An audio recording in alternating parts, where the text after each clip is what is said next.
going, guys? So today I'm gonna be working on the Pinstripe. This is 1/2 inch.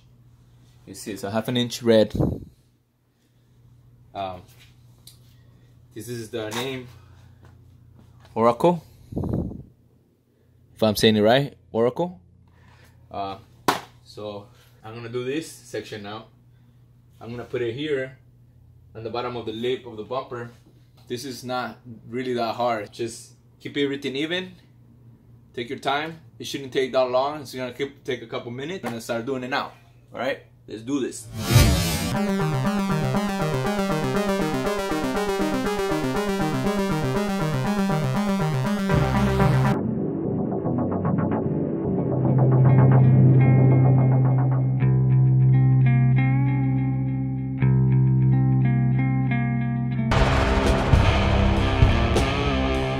There you have it, guys.